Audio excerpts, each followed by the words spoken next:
Olá, galera. Vamos começar mais uma videoaula e o tema de hoje será classificação das angiospermas.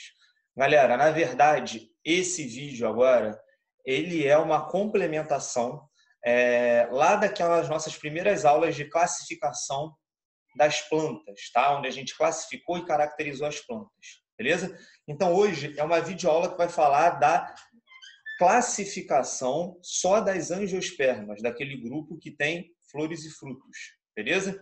Então, ele é bem rapidinho esse vídeo, tá? Vai ficar bem curto, mas é uma importante complementação aí para o nosso vestibular, isso cai bastante. Então, vou compartilhar aqui com vocês o meu slide, né? Com vocês aqui, como sempre. E vamos lá, deixa eu só ampliar aqui para vocês conseguirem ver melhor. Espera aí, acho que agora vai. Beleza, galera. Então, olha só. As angiospermas, galera, elas podem ser classificadas em dois grupos, monocotiledôneas e dicotiledôneas. Lembrando, mais uma vez, que isso é só uma classificação para as angiospermas, beleza? E aí, vamos lá discutir o que é isso. Galera, olha só.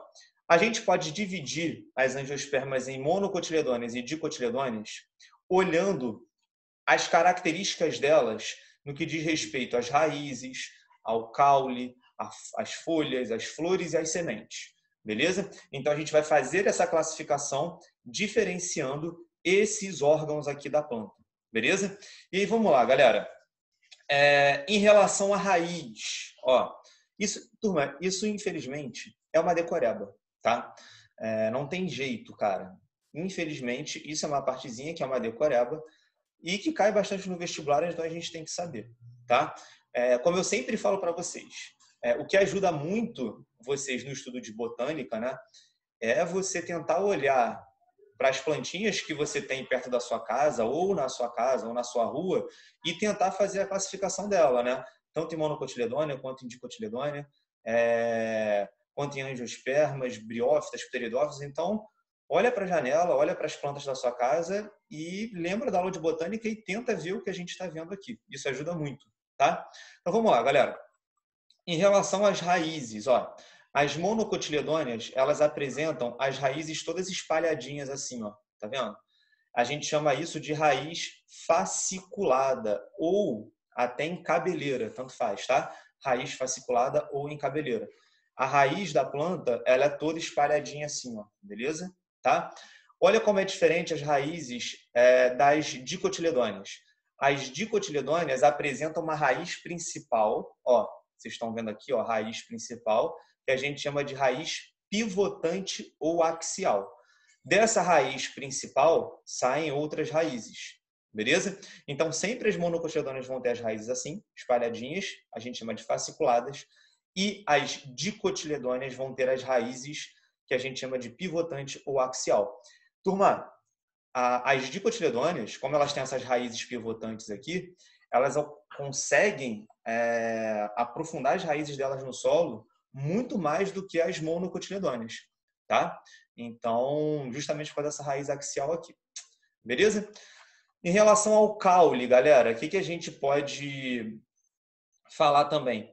Geralmente, galera, tá? As monocotiledôneas, elas podem ter esse caule subterrâneo que a gente chama de rizoma, tá?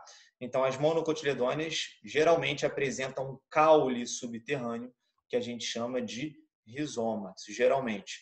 Já as dicotiledôneas apresentam aquele caule aéreo, né? Que pode ser um tronco, por exemplo, tá? Outra coisa que cai mais no vestibular em relação ao caule, do que isso aqui que a gente acabou de falar, é isso daqui, essas imagens aqui embaixo.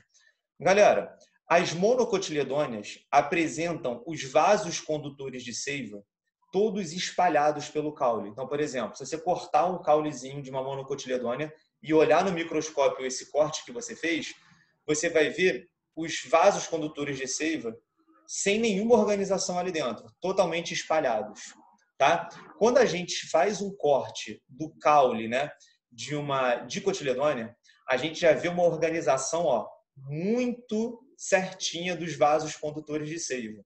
Tá vendo? Eles fazem esses anéisinhos aqui, certinho. Beleza?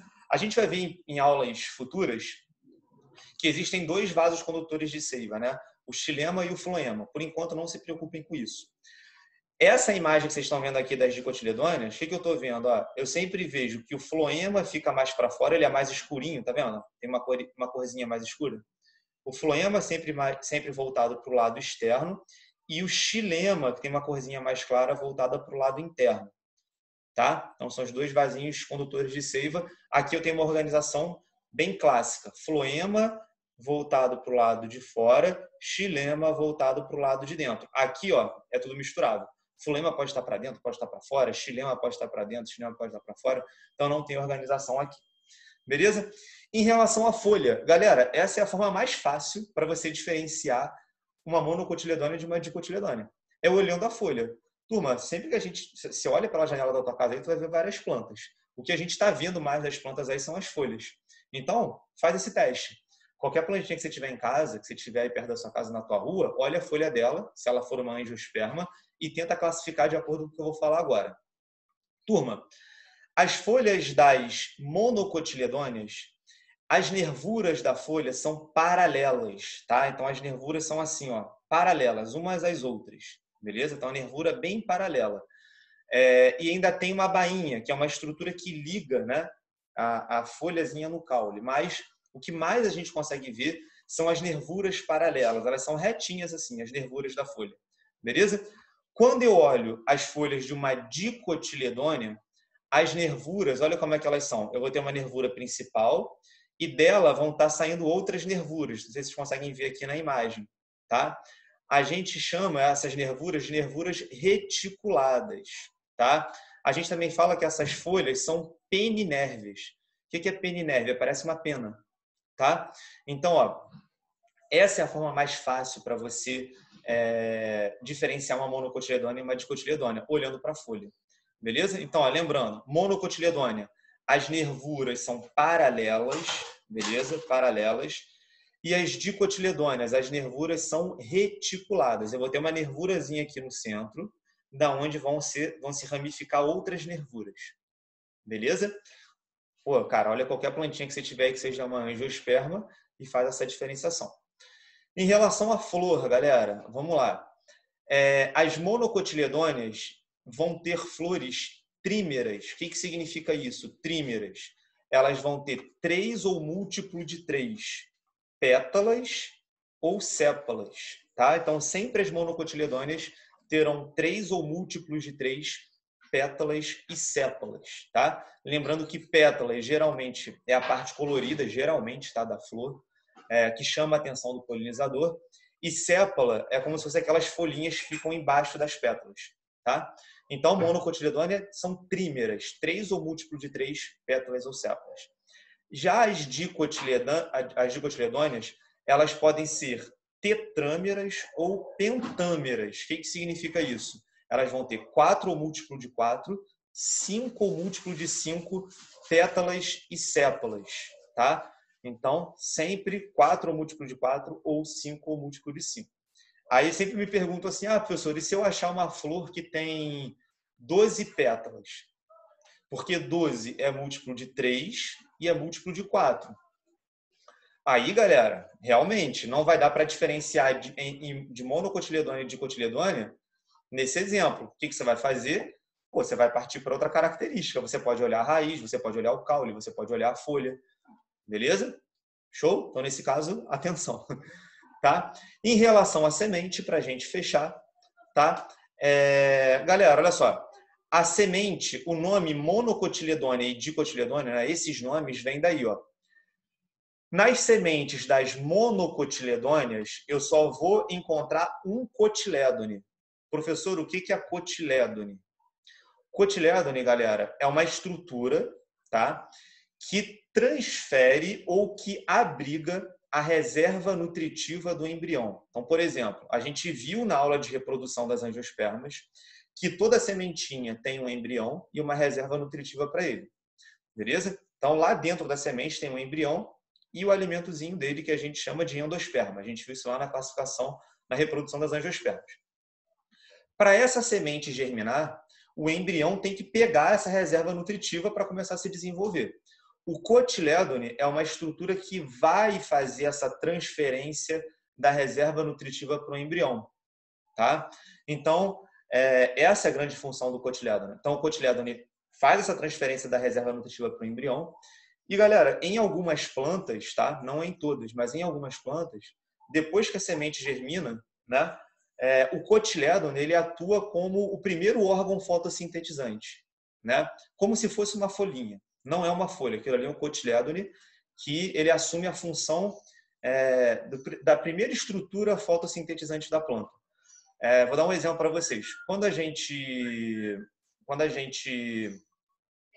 tá lá no ensino fundamental, a gente sempre planta um feijãozinho, né? Num algodãozinho, na verdade.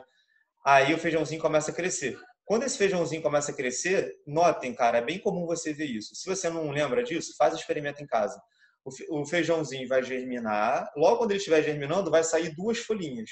Aquilo ali não são folhinhas, aquilo ali são cotilédones, tá? Aí depois vão começar a vir as folhas de verdade. Vocês vão ver que as folhas de verdade são muito diferentes dessas duas folhas iniciais, tá? Então, ó, quando o feijãozinho germina, tem duas folhinhas ali iniciais, que na verdade não são folhas, são os cotilédones.